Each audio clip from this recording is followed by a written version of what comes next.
right, guys, welcome back.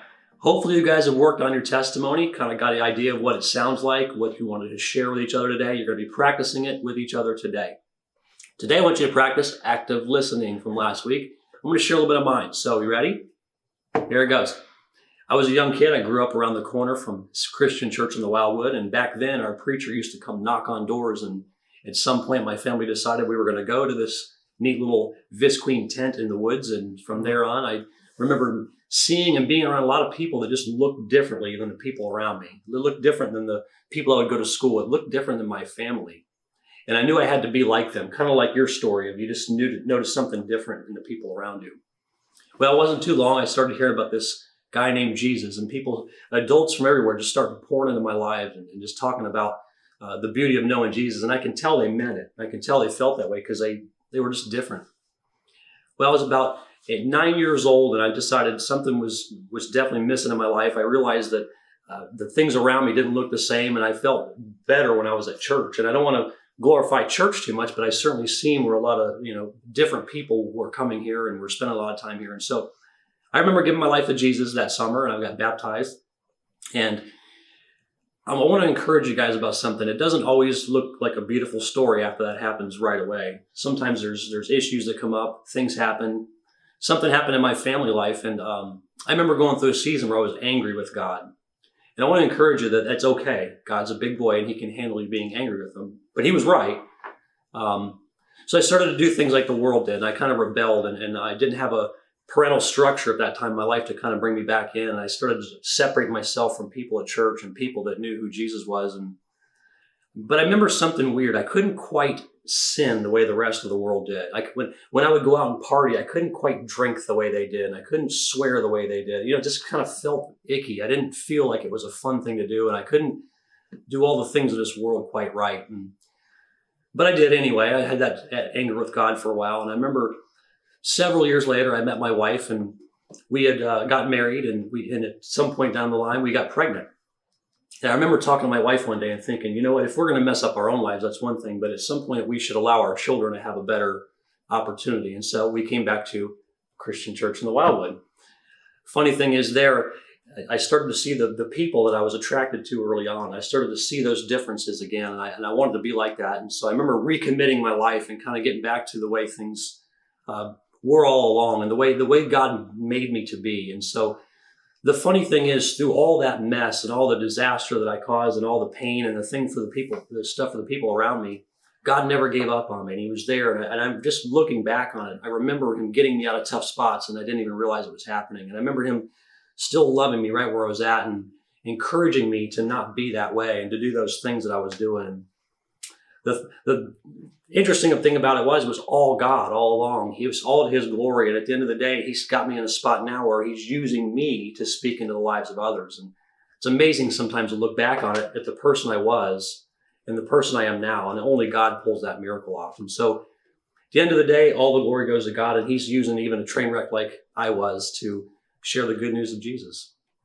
All right. Thank you for sharing with us, Patrick. There's more to it, but we're not going to get into that today. Actually, that's good. Because see, what I'm going to do now is we're going to share a couple of tips with you about you sharing your story. And the first thing is this: keep it simple. I mean, like, I hate to put it this way, but all of us should have almost like an elevator pitch story, like one that we can tell in 3 to 5 minutes. Mm-hmm.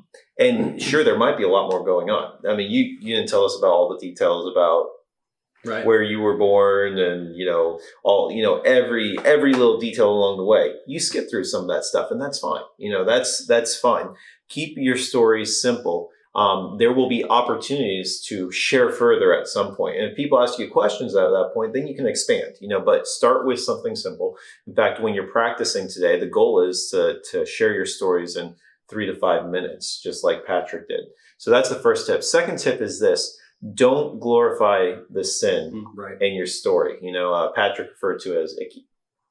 That's one way. But remember, sin is brokenness. It's the stuff that separates us from God.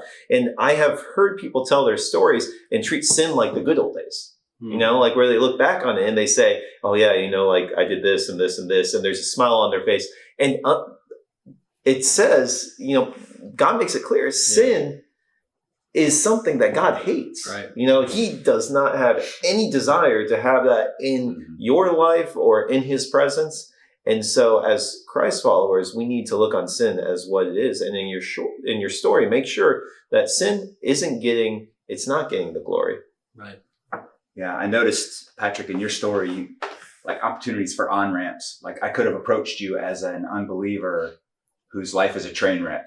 Mm-hmm. And you could have related that to, Sure. my life was a train wreck once. Or, I've just gotten married and now we are having a baby, and oh yeah, here's where I was before, and you could kind of use that as an on-ramp and, to kind of share your story with me, using that, depending on how I approach you, Sure. and be able to do that, which I think is valuable in knowing your story well enough to know, hey, I can use this here, or this is how God has done it.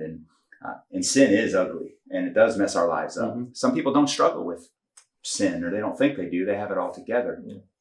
Well, eventually. And you may even approach it from that direction, but, from a successful thing.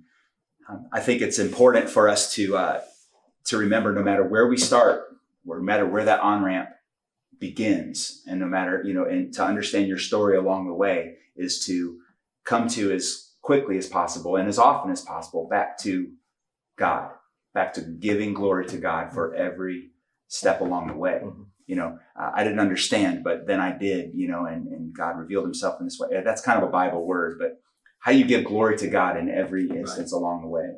And as a result of, like you did at the end of your story, which I think was phenomenal, was saying that, God now is using me, even using the mess I was, Mm-hmm. to help relate and giving him the glory for that. That's really what it's all about.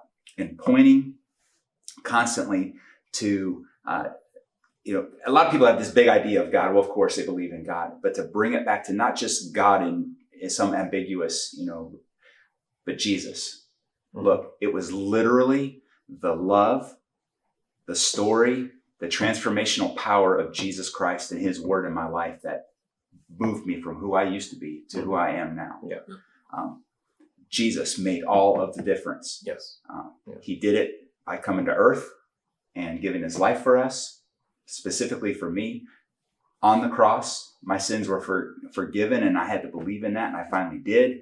And then as I believed in Jesus and I understood who he was, I decided that I needed to do something about that, and I gave my life to him, and I was baptized, and things started to change as I started to walk with Jesus through my life.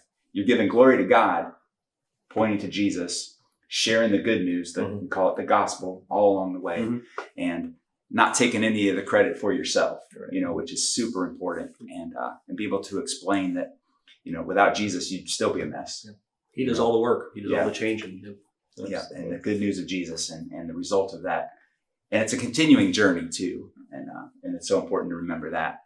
It's, you did begin that walk with Christ, and it is because of Jesus, but now you're still on that walk. Still figuring it out. Yeah. Well, and just, my story is going to look slightly different 20 years down the line, because I've still got more life to live, so your story is evolving, it's growing as you go, and you just got to remember, bring it back to these ideas. Don't glorify the sin, keep it simple, give God the glory instead of the mess in your life, and always make it about him and this opportunity to share Christ.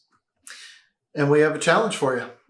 We've been talking about going and growing, and we're entering into that grow stage. And so in your book, page 72, we have a challenge. Now that you have, we've shared God's story with each other in previous weeks, and we've talked about your story.